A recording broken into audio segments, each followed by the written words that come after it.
A esperança realmente é um dos males do mundo, como os mitos dizem, assim? É uma coisa pra gente se preocupar quando você tem muita esperança ou não? Olha, no contexto específico da Grécia Antiga e da Caixa de Pandora e da história que é associada a ela, que é quando Prometeu dá o fogo, o segredo do fogo para os seres humanos mortais e Zeus entende que eles não podiam ter o segredo do fogo, né?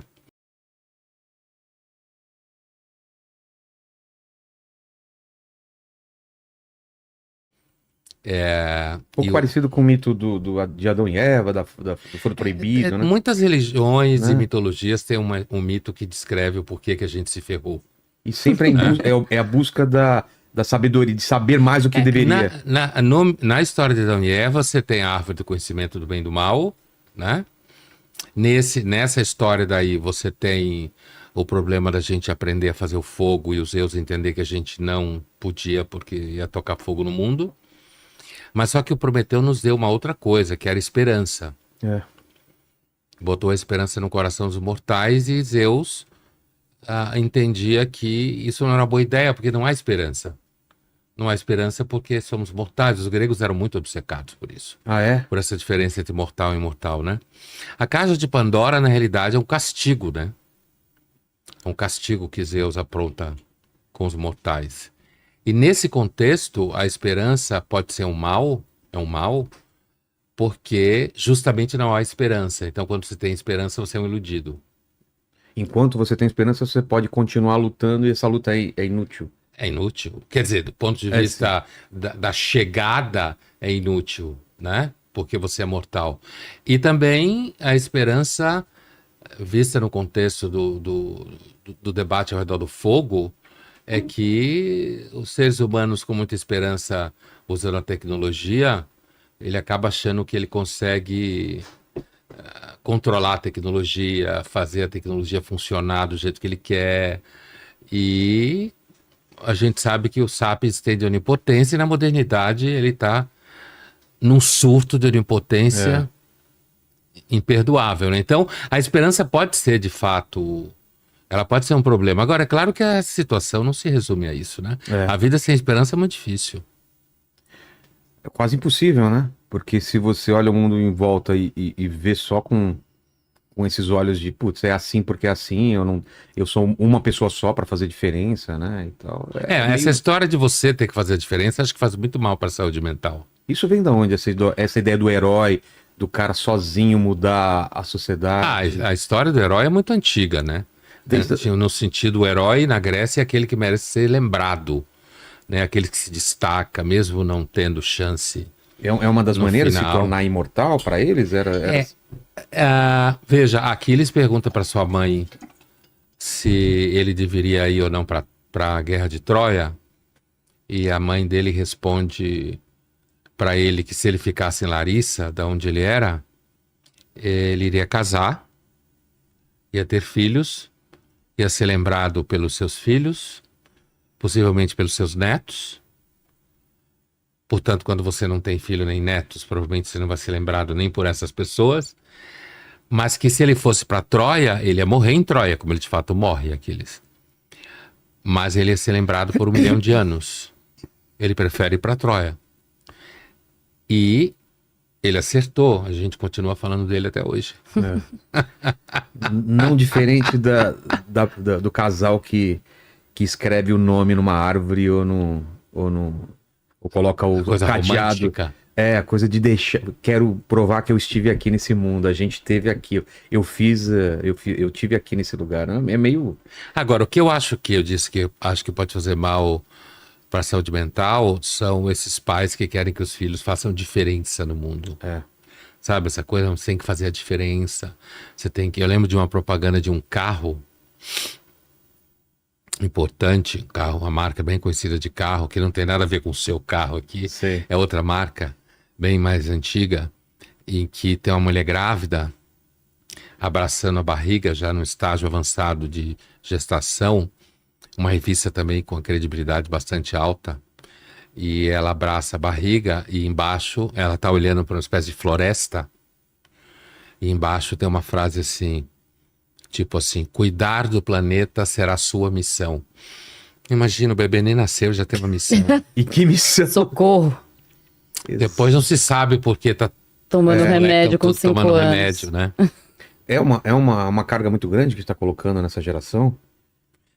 Dos jovens, você fala? É, porque meu pai, eu lembro da geração dele, a função dele era trabalhar no que for, sem gostando ou não, para dar o sustento pra gente. Só que ele teve a chance de, filho, o que você quer fazer da vida? Eu pude escolher uma profissão. Então, ele trabalhou para poder escolher com que eu estava trabalhando. E agora tem meu filho, que nem essa obrigação ele tem mais. Eu não vou obrigar ele a trabalhar com o que gosta. Filho, seja feliz. E isso é a maior carga que a gente pode colocar nele, né? Ah, eu Só acho que seja não tem feliz. coisa pior pra falar para um filho Não que é? seja feliz. Imagina a responsabilidade. Pai, eu não sei. Isso é Como péssimo. você- Deus me livre. Não é não, pai. É péssimo falar Não é? para uma pessoa seja feliz. Eu acho Pra uma uma carga, criança. eu acho muito pesado mesmo. É muita responsabilidade. Quando ninguém sabe direito o que é isso. E o que mundo que a gente vai ter, né? Para colocar a Gabi também no papo, o lance da inteligência artificial e essa discussão que a gente está tendo essa semana sobre tirar o trabalho de artista, né? Porque parece que enquanto estava tirando outras profissões, Tava tudo bem. Nos artistas Pisou aí no calo. pegou, né? É. E aí? Eu sinceramente estou impressionado. Achei que a classe artística não quer ser substituída por uma máquina, né? Mas a gente está vendo aí que em muitas questões pode ser que sim, né?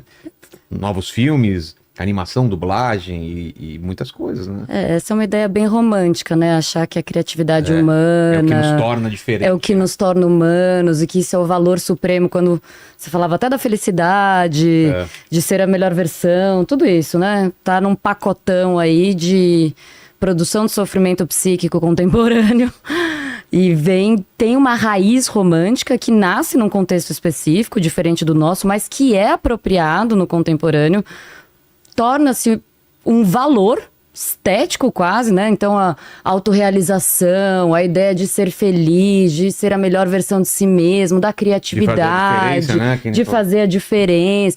Tudo isso, ao invés de nos tornar mais felizes, está nos trazendo muito mais sofrimento Consumindo, psíquico. né? Exatamente.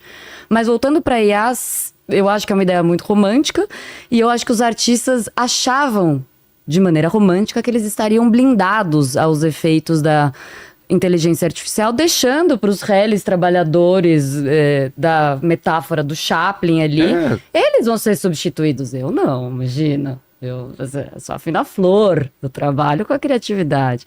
E aí... E uma máquina pode filosofar, ela pode ter pensamentos filosóficos, porque pelo que eu entendi, já fiz vários programas sobre inteligência artificial, está no momento ainda que elas analisam esse banco de dados e cospem alguma coisa a partir daí. O que não é muito diferente do que a gente faz também. Sim. E aí? Eu, na realidade, eu não me preocupo muito se as máquinas vão filosofar no nosso lugar, não. Mas... Ou ter algum tipo de pensamento filosófico diferente. Talvez, eu acho que pode ser até interessante se for.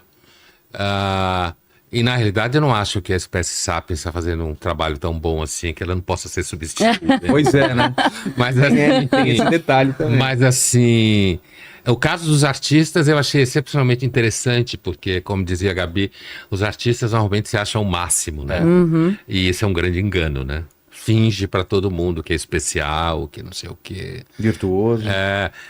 Que tem Trabalha pro virtudes bem. políticas, então, trabalha pro bem, é uma Nossa. baita de uma mentira, é um meio, como qualquer outro meio, cheio de puxação de tapete, cheio de proteção, Politicagem. politicagem, Baixaria. baixaria. Oh. Então, eu acho engraçado que os artistas fiquem em pânico com a inteligência artificial.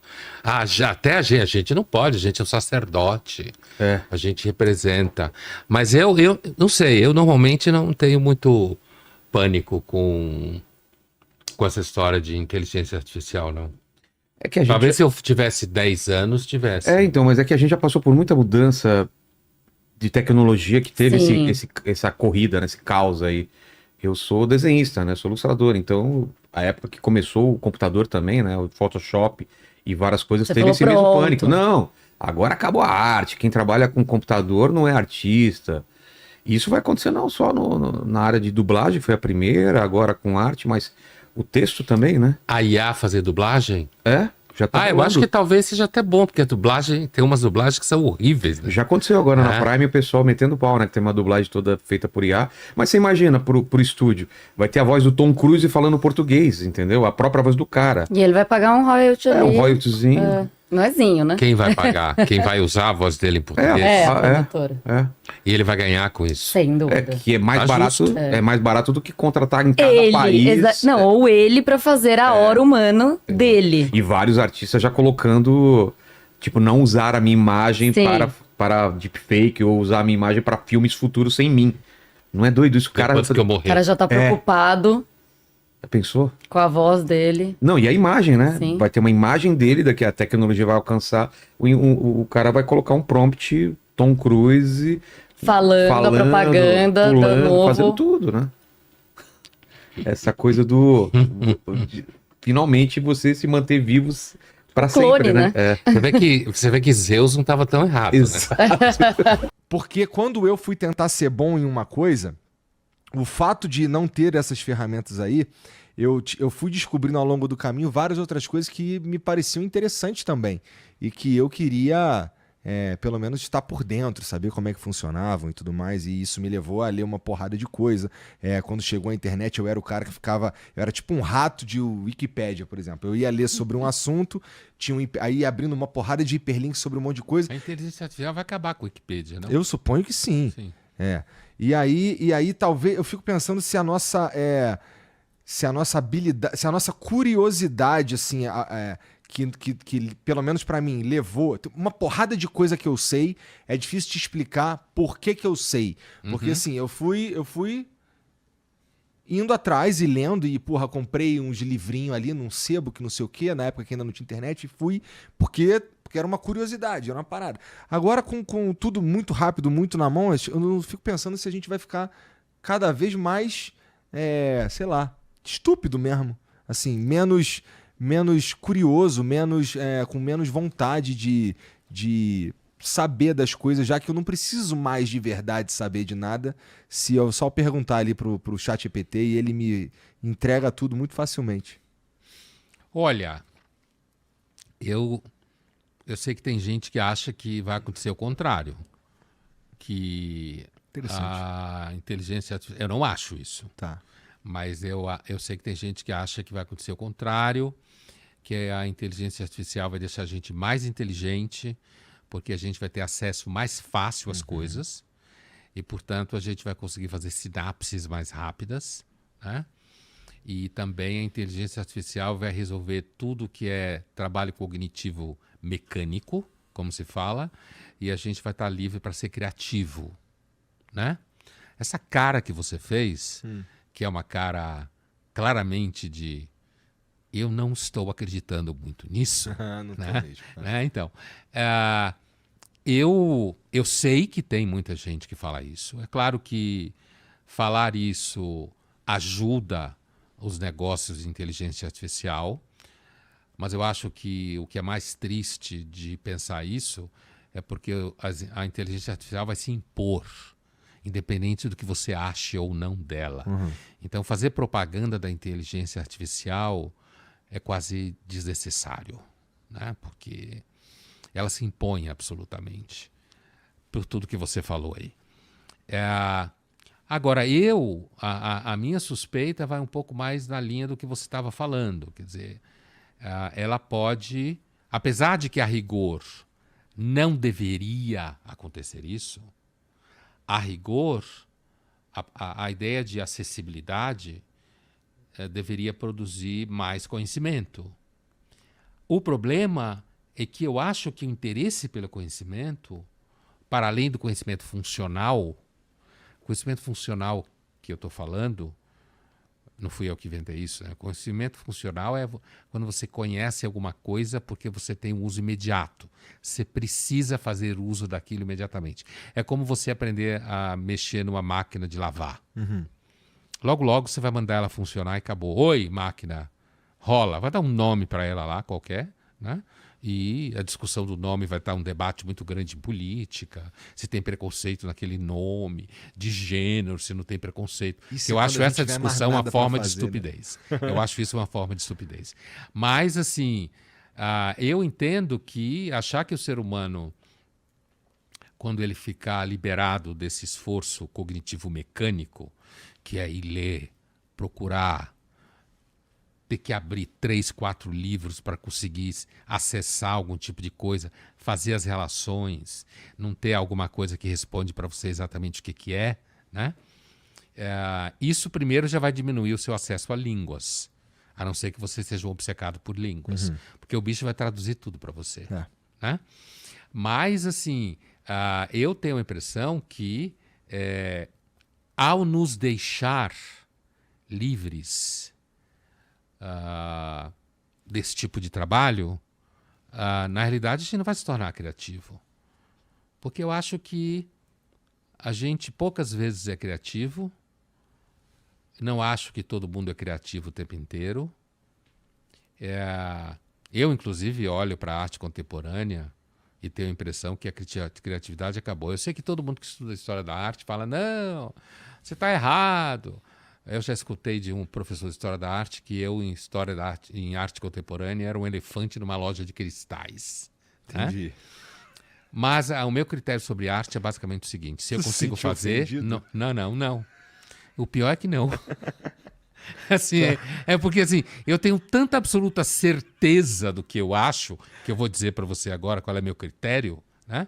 Meu critério sobre arte é basicamente o seguinte, se eu consigo fazer, não é arte. Para mim é esse, banal assim. Se eu consigo pintar uma tela, jogar tinta em cima, não é arte.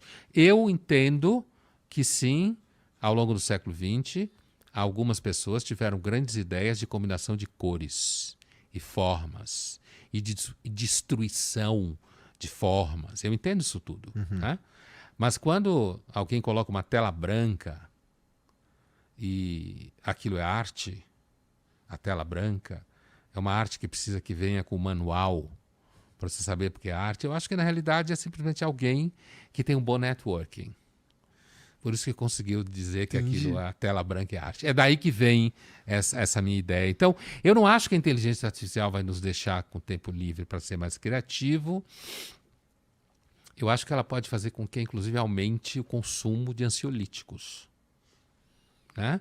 Porque você fique com mais tempo livre, você não saiba... Porque a gente acha que se fosse nos dado a chance, a gente saberia exatamente o que quer. Eu não acredito nisso.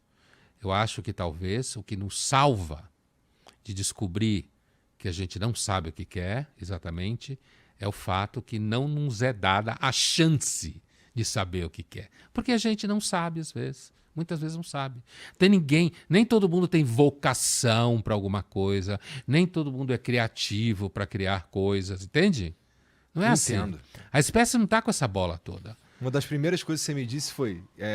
nem todo mundo tem propósito. Eu fiquei, caralho. Eu lhe falei isso um dia, foi aqui no Flow. Mas é Quem óbvio. disse que todo mundo tem propósito? Eu fiquei, caralho. Mas não Peraí, tem mesmo. Porque, peraí, eu tava meio que fundamentado nessa porra. Não, isso não quer dizer que não tenham pessoas que têm propósito. Entendeu? É essa a ideia quando você usa a democracia fora da política. É a ideia de que se existem pessoas com propósito, todo mundo, a priori, tem propósito. Né? Não acho, nem todo mundo tem propósito. Assim. E nem acho que porque você não tem propósito, você é um merda. Entende? Eu não acho isso. Assim como eu não acho que se você não for inteligente, você é um merda. Então, eu tenho esse... Sabe, eu posso ter chegado, por exemplo, à filosofia. Seguramente, se eu tivesse continuado o último ano da faculdade, medicina e feito residência, provavelmente hoje eu seria talvez um psicanalista. Que era isso que eu estava focando. Hoje eu sei que eu não ia dar para ser psicanalista. Eu não ia ter saco, entende, para fazer isso. Mas o que te seduzia na psicanálise? Por que tu foi estudar isso? Eu fui estudar psicanálise no 2º ano de medicina porque eu comecei a desconfiar que eu não queria ser médico. Ah, tá. Que é um caminho muito comum, hein? Em gente na faculdade de medicina, estudar psicanálise por essa razão. Né? Você já está ali... No meu caso, a psicóloga falou que eu tinha facilidade para biológicas e minha família era tudo de médico. E ela falou, olha, presta medicina. Se entrar em medicina, você faz qualquer coisa na vida. Então, eu fui para medicina meio assim. Eu gostava de biologia mesmo. Isso é verdade. Sempre gostei de biologia, né? Então, assim, então eu fui no segundo ano da faculdade de medicina, porque eu já estava começando a achar que ali tinha alguma coisa errada. E sabe uma das coisas que me chamava a atenção? É que eu não tinha muito... Não é nem que eu não gostava do curso, porque eu gosto de biologia. Eu gostava do curso enquanto tal, dos assuntos. Primeiro eu comecei a achar que os papos eram muito chatos entre colegas, né? Eu gostava da medicina, mas eu gostava de humanas também, digamos assim. Aliás, como todos os médicos da minha família, incluindo o meu próprio filho, né? É médico, mas adora humanas também. Então, assim, a outra coisa é quando eu comecei a trabalhar em hospital, quando eu comecei a dar plantão, né? Eu vi que eu não gostava daquele dia a dia.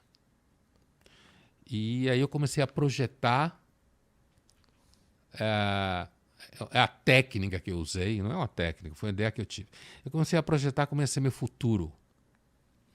E eu fui percebendo aos poucos que aquele futuro que eu via nos colegas que já estavam formados, que trabalhavam, que eu via mesmo na minha volta, na família, que não era exatamente o futuro. Quando eu digo futuro, não é o futuro, é o dia a dia. Tá. É o que você acorda para fazer de manhã. Isso que eu estou chamando de futuro. Tá bom. É um futuro no sentido muito concreto, né? E aí eu comecei a achar que meu negócio era mais humanas mesmo, né? Eu comecei a achar que gostava de dar aula. Comecei a dar aula de inglês no meio do curso de medicina e adorei a relação com os alunos. É porque tu não tinha que lidar com os pais deles. Então, hoje sim. Hoje sim. Entendi. Mas durante muitos anos não foi assim. Ter que lidar com os pais dos alunos hoje é um dos elementos que me vem à cabeça quando eu acho que o mundo está dando errado. É isso. Ter que lidar com os pais dos alunos o tempo inteiro. Pra mim era a pior parte da aula. Não existe, talvez, não, é muito forte dizer que não existe, mas um dos grupos mais paranoicos que existe no mundo hoje é pai de criança em idade escolar e quem trabalha com educação, por causa dos pais. Já se perguntou se a gente conseguiria produzir um modelo melhor do que democracia? Olha, a experiência histórica, né? A democracia teve esse momento grego fundamental para a história. Não era igual à democracia de hoje, porque inclusive os gregos, digamos assim, que viveram a democracia em Atenas, não entendiam que ela representava todos, apesar de eles terem inventado o raio do nome, governo do povo, né? Mas eles não pensavam de forma nenhuma que os seres humanos eram todos iguais perante a lei, como se fala hoje, né? Ninguém imaginava que escravos poderiam participar da Assembleia, ninguém imaginava que mulheres podiam participar da Assembleia, certo? Eram cidadãos atenienses que podiam participar da Assembleia, não necessariamente milionários, ou aristocratas, mas assim, a humanidade teve a maior parte do tempo regimes mais tirânicos, monarquias, imperadores, né? Essa democracia que a gente conhece é um experimento que vai nascendo ali ao longo do final do 18 e aí vai se instalando ao longo do 19, sofre críticas terríveis no período fascista e comunista da União Soviética. Todo mundo falava que a democracia era degenerada, era um regime frágil, porque ficava falando com muita gente, perguntando muita coisa para muita gente, né?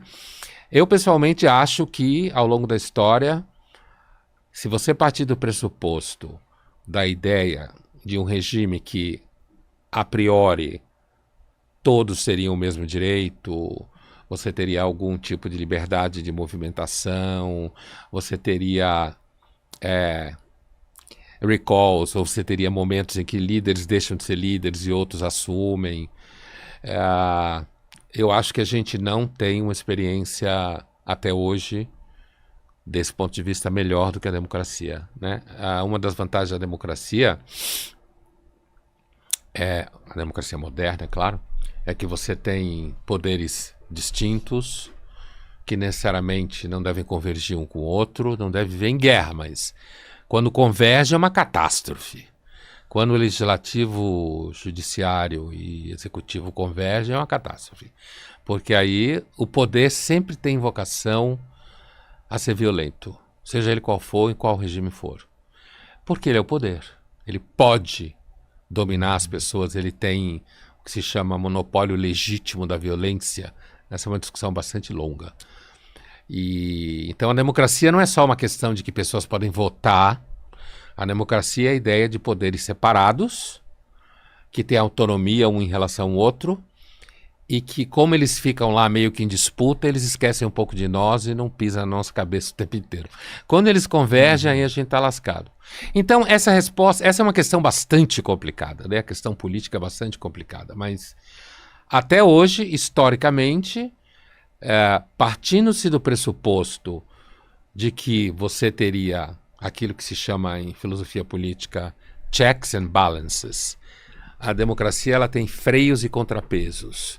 Eleição, disputa não, mas dissociação entre os poderes, poderes de ordem distintas. Isso faz parte desse mecanismo de freios e contrapesos. Agora, a humanidade viveu a maior parte do tempo em regime monárquico, império, né? Pois é, eu fico pensando, será que com 2.000 milhares de anos de experiência da humanidade, a gente não aprendeu o suficiente para, às vezes, poder questionar e superar, buscar um modelo melhor? Aparentemente não. Se olhar para a história, não. E aí, colocar a China no meio, sei lá, vai lá para os 4.000 anos, 5.000 anos, regime sempre autoritário, como a gente fala hoje, né? Imperador, né? 2.500 anos já olhando para a Europa, imperadores, aristocracia, reis, né? A ideia de que a humanidade evolui é uma ilusão. Não há nenhuma prova que a humanidade O evolui. homem não muda. Não é que ele não muda. Algumas coisas mudam, algumas coisas podem andar para trás, né? No sentido de que, por exemplo, se acontecesse uma catástrofe econômica e o mundo viesse abaixo, mas catástrofe mesmo, não crise de 2008, desorganização total do regime de produção de mercadorias e sobrevivência, a gente provavelmente voltaria para a história. Desorganização total da sociedade. Perderia a ciência, com isso se perderia toda essa tecnologia, se perderia todos os avanços médicos, né? Provavelmente a humanidade voltaria a ser bastante violenta de forma explícita e imediata. Então, num sentido, parece que algumas coisas não mudam. Sim, Inacreditável, entendeu? hein? Parece Sim. que a gente vive numa linha muito tênue, assim, né? Na realidade, vive. É que quando os seres humanos ficam ocupados em viver seu cotidiano, e esse cotidiano funciona mais ou menos bem, eles não lembram de sair matando ninguém. Ficam ocupados em comprar, jantar, às vezes estudar, depois de alguns séculos ficar rico, em alguns casos, né? Com o capitalismo, a sociedade de mercado. Mas, assim, não dá.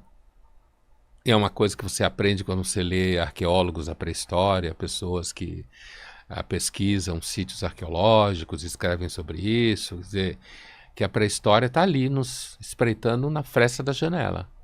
Se dá uma coisa muito errada, é bando de novo, é violência dentro do bando e briga entre bando, disputa por água, disputa por comida. Não pode folgar, não. O homem é mau por natureza, então... Não acho que dá para dizer que o homem é mau por natureza. Se a gente pensar em Hobbes, que é um contratualista do século XVII, inglês, que a versão... sempre se opõe ele a Rousseau, né? Rousseau no 18. E aí a versão simplista é que para o Hobbes o homem é mau e a sociedade deixa ele menos mau, e que para o Rousseau o homem é bom e a sociedade o corrompe, né? Normalmente se faz essa oposição. Para o Rousseau é mais verdade isso. Para o Hobbes ele não diz que o homem é mau. Ele não descreve o homem como mau. O que ele diz é que quando você não tem organização política que diminua a violência dentro do grupo social, o Estado, que ele chama de Leviatã, A vida é breve, bruta, sórdida. Por quê? Porque os homens tendem ao caos, à desorganização, à violência, mas não diz que o homem é mau, entende?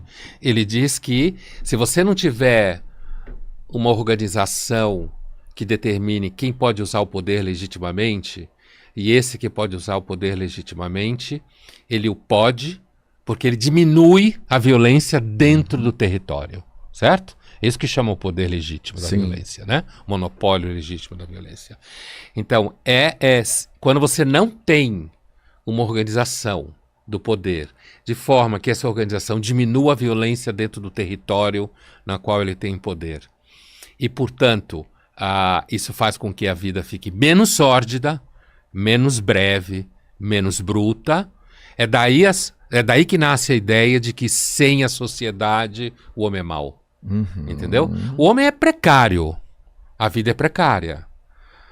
O homem pode ter comportamentos generosos às vezes, ele pode ter, quando as condições materiais de vida ficam muito ruins, ele pode se tornar mais violento, né? Como a gente vê no dia a dia. Realidade isso aí, né? Nada mais do que realidade. É a realidade, É por isso que as utopias políticas até hoje deram com os burros na água, né?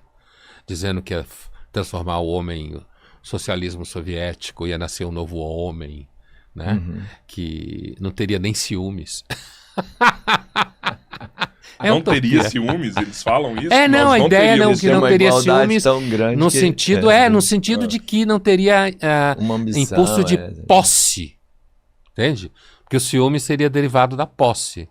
Então você sente que a pessoa é sua posse, entendeu? Por isso que ele não fala que não tem ciúme, diz que não tem, eles não falam isso, mas eles falam que o novo homem não teria o impulso de ter propriedade. E espiritualidade é uma expressão que nasce lá pelo século XVII na França, e ela significa a priori intimidade com Deus e a vida prática decorrente dessa intimidade com Deus. Daí a expressão ampliou, você pode aplicar em outras religiões, apesar que surgiu no âmbito do catolicismo, e ela significa você ter uma vida com as divindades, com a dimensão do transcendente, pode ser com a natureza como divindade, e você ter uma vida decorrente disso. Então, modos de alimentação, modos de conduta sexual, modos de conduta no trabalho, relacionamento com as pessoas, visão social. Então, é importante frisar isso. A espiritualidade não é uma religião necessariamente, mas nasce no bojo de uma religião e significa uma visão de mundo que se desdobra numa prática. E é preciso ter coragem para manter uma vida espiritual? Uma vida espiritual, se for uma espiritualidade Nutella, não.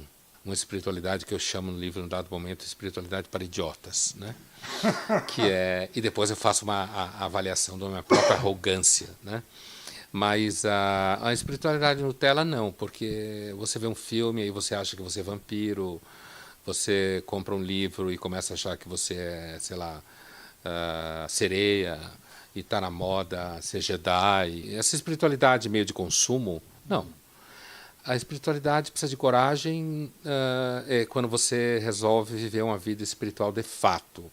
Quando o seu cotidiano vai ser pautado pelo Corão, ou pautado pela sabedoria budista, e você vai ter que estabelecer certas formas de contenção. Então, a ideia de que para ter vida espiritual precisa de coragem é uma ideia, aliás, muito antiga na espiritualidade, não é uma ideia nova que eu tive. Mas fala um pouquinho mais disso aí. Por que espiritualidade para idiotas? Onde você tirou isso? Eu tirei da ideia de que existe um mercado de espiritualidades que são espiritualidades de consumo, né? Porque assim, as grandes religiões que têm espiritualidade, a espiritualidade está sempre associada ao esforço pessoal, ao enfrentamento dos próprios limites, ao reconhecimento na tradição judaico-cristã da presença do pecado, que significa certas tendências compulsivas, certo? Então a espiritualidade está sempre associada a uma espécie de peregrinação interior. Essas espiritualidades para idiota, além de elas serem produzidas muito pela mídia, pelas mídias sociais, por isso eu chamo de consumo, elas são uma forma de espiritualidade normalmente muito narcísica, em que não há um reconhecimento, digamos assim, de nenhuma contradição interior. Elas são espiritualidades excessivamente otimistas com relação à natureza humana. E o objetivo delas normalmente é fazer você se sentir feliz o tempo todo. E qualquer pessoa que se sente feliz o tempo inteiro é um idiota. Falando da espiritualidade, quais são as respostas que você já encontrou e quais são as suas perguntas que ainda estão sem respostas? Eu, pessoalmente, teria, então, duas formas de responder, Bonfá. Enquanto pesquisador de religião, né, como eu falei no começo, que é um tema que sempre me fascinou, apesar de eu não ser religioso, eu não ser crente. Então, existem perguntas e respostas de pesquisador. Então, por exemplo, o que acontece com a espiritualidade do cristianismo ali por volta do século XIX, que ela vai cada vez mais se desinstitucionalizando. Isso é uma pergunta técnica, que para responder isso você precisa conhecer o romantismo, conhecer o processo de secularização, né? Uma outra pergunta técnica muito interessante, e aí não só técnica, existe alguma forma de espiritualidade no ateísmo? Que eu discuto no livro. Uau! Né? Boa! Eu no livro eu dou meio que duas respostas para essa pergunta. Uma é uma espiritualidade baseada numa tradição kantiana, que não que o Kant fosse ateu, mas uma espiritualidade que tem uma vocação civil, social, que é uma espécie de cristianismo desidratado da crença em Deus. Porque grande parte da nossa ética e da nossa forma de condução está presente no cristianismo, e que você desidrata, seculariza e acha que inventou alguma coisa. Eu também dou uma outra resposta de uma forma de espiritualidade dentro do ateísmo, que seria uma espiritualidade mais desesperada. Como que seria a espiritualidade de alguém que não vê sentido na vida? Né? Sentido maior, eu quero dizer. E aí, uma resposta que eu ensaio no livro, que é uma coisa que me interessa, é uma certa espiritualidade das coisas pequenas. Eu me pergunto, como é essa espiritualidade no sentido de você encontrar significado nas pequenas coisas? Daí a gente vai para a espiritualidade do marketing, que eu tratei num livro alguns anos atrás, Marketing Existencial. Então essas são as questões que um pouco me... Eu não sou uma pessoa religiosa, Bonfá, assim, dificilmente eu acordo de manhã me perguntando qual é o sentido da vida. Na verdade, eu nunca me fiz essa pergunta. Eu sei que muita gente estranha, mas eu nunca fiz. Eu não sou uma pessoa tomada por questões metafísicas. Apesar de estudar isso, discutir, não é uma experiência pessoal que eu tenho. Eu sou uma pessoa de vocação mais concreta. Você é ateu? Sou. Por quê? Não sei, por hábito. Porque cresci numa família muito secularizada.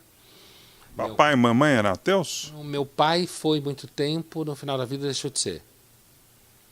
A minha mãe, não sei se era, mas ela não falava do assunto.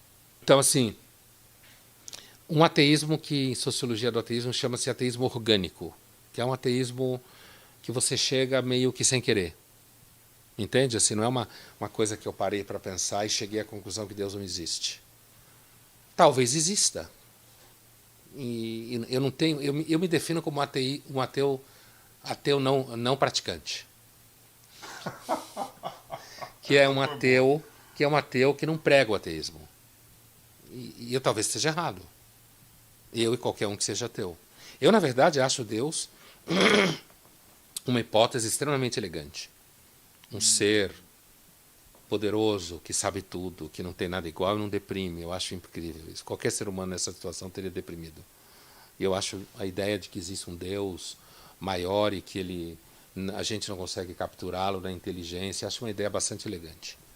Luiz Felipe Pondé, você acredita na esperança? Você cultiva ela?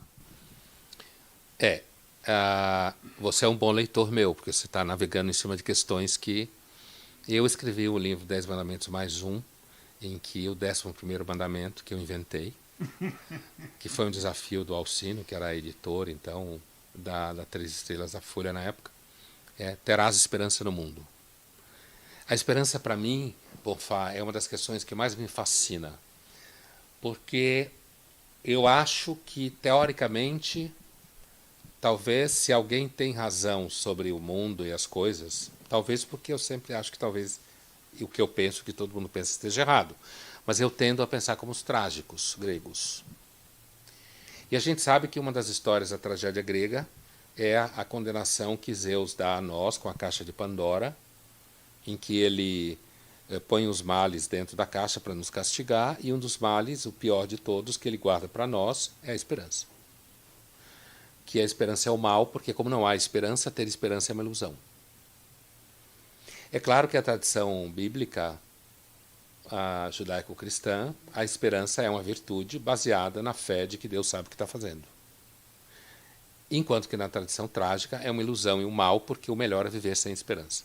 Eu pensei muito sobre isso quando escrevi esse livro, e eu, quando comecei a escrever o livro, eu não tinha a mínima ideia do 10 Mandamentos mais um, não tinha a mínima ideia qual ia ser o primeiro mandamento, 11º. Lá quando eu estava pelo não levantarás falso testemunho, eu comecei a me perguntar, qual é o problema de mentir? Se não existe Deus e tudo é permitido, como dizia Ivan Karamazov, do Dostoiévski, então por que eu não posso mentir o tempo inteiro? Por que eu não posso mentir, por exemplo, para as crianças, para os jovens, para os alunos, para as pessoas em geral? Se na verdade não existe verdade, por que eu não posso não dizer a verdade, se não existe verdade? E eu me pus refletindo a partir da posição nihilista, que é uma posição em filosofia que eu conheço razoavelmente bem, eu me pus a me perguntar que, assim, afinal de contas, eu não posso mentir constantemente para uma criança, por exemplo, porque senão eu posso destruir nela a capacidade de ter confiança nas coisas. E se você não tem confiança nas coisas, a vida é insuportável.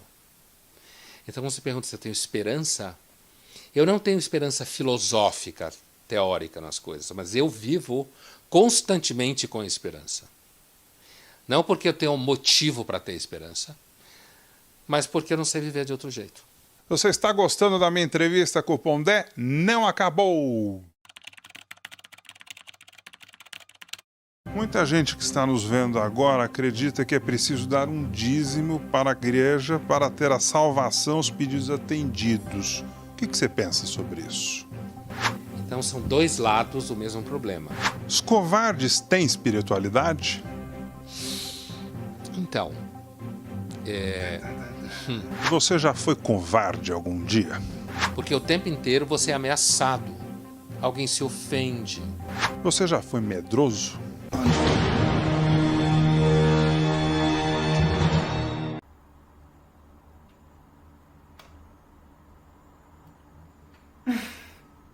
Se você está expondo sua vulnerabilidade para engajar, você está no estágio mais terrível de se vender, né? Sim. É uma monetização completa de si mesmo. Mas é isso que são as redes sociais. As redes sociais são marketing digital. É você vender você mesmo. Na forma mais clara que existe da mercadoria tomando conta de você, da sua vida.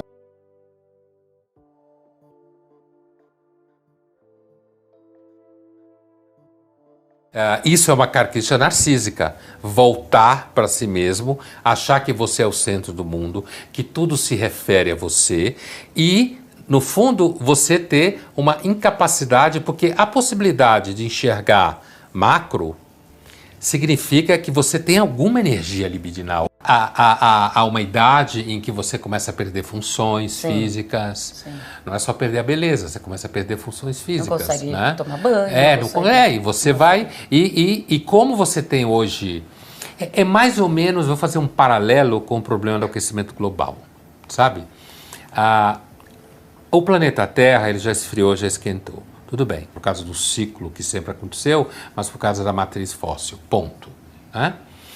Mas o fato é que hoje um esquentamento do planeta, como já aconteceu antes, seria de fato uma catástrofe, porque a gente transformou o planeta num resort. E como ele é um grande resort, não pode mudar nada, nada. Quando houve esquentamentos há 2.500 anos atrás, há 1.500 anos atrás, 10.000 anos atrás. Era outro impacto, porque o mundo ainda era muito aberto à natureza. Eu não estou fazendo uma nostalgia do passado, né? Não se trata de nostalgia do passado. O mundo, as coisas nunca foram boas e nunca foram fáceis. Mas o que eu quero dizer é simplesmente quase geograficamente. O mundo hoje é um resort. Todo mundo quer seu desejo realizado, todo mundo acha que tem direito ao mundo que lhe sirva. Portanto, uma situação como a mudança climática, que vai alterando a relação com a natureza, com os produtos, com o espaço que você vive, de fato hoje se transforma numa catástrofe gigantesca.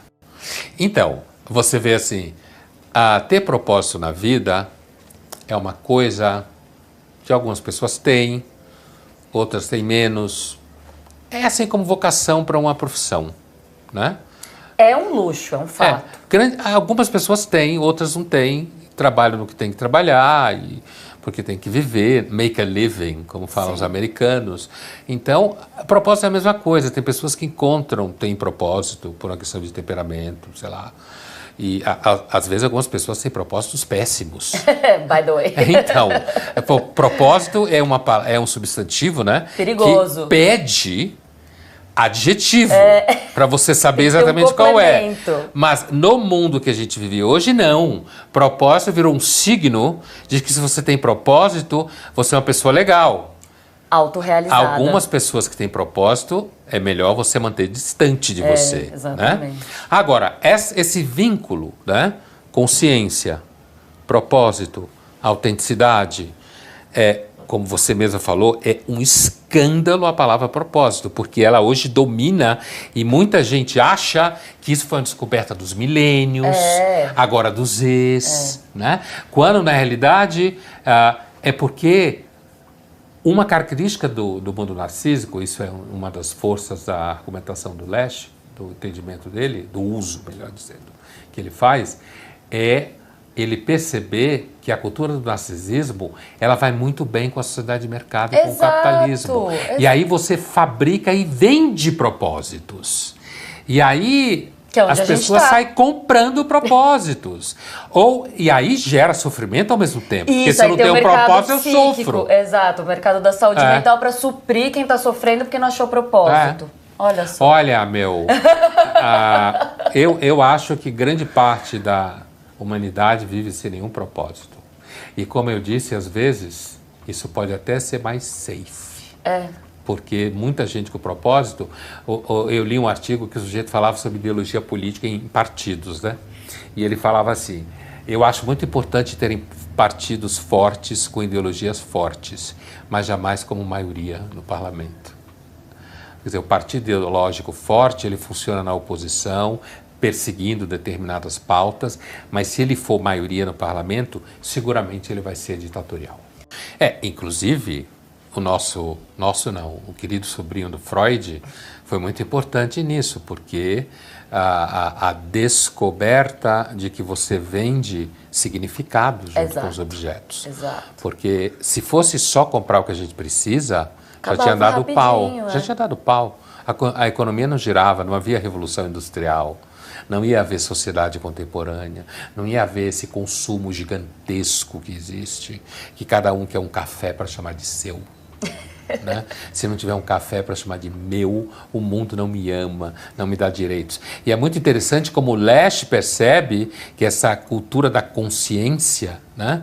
Tem também não é discípulo dele de forma nenhuma, mas alguém que transita por essa chave que é pôr em diálogo psicologia e sociologia, que é o Frank Furedi, aquele húngaro que residiu na Inglaterra há muito tempo, mas hoje vive em Bruxelas, que é essa percepção muito clara que na cultura do narcisismo você precisa o tempo inteiro comprar signos. Você tem que comprar signos. Sentido. E um dos signos que ele fala, apontando aqui para o Lesch, né? Que ele fala, o Lesch no livro, ele percebe que a cultura do narcisismo é uma cultura de uma sensibilidade terapêutica. E é importante segurança psíquica, porque é um recurso que na cultura do narcisismo não existe, é muito raro. Né? Depois, veja, o narcisista é um excelente consumidor no século XXI. Excelente. O mundo no século XXI, o narcisista, na realidade, o Lesch descobriu uma verdadeira revolução. Os narcisistas tomaram poder.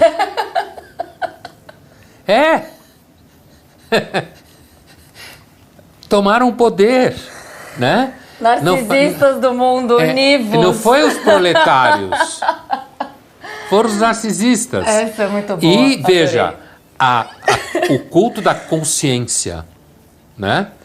Essa sensibilidade terapêutica, essa coisa de que há uma atmosfera terapêutica, uma busca de sensações momentâneas que reforcem aquilo que você sente.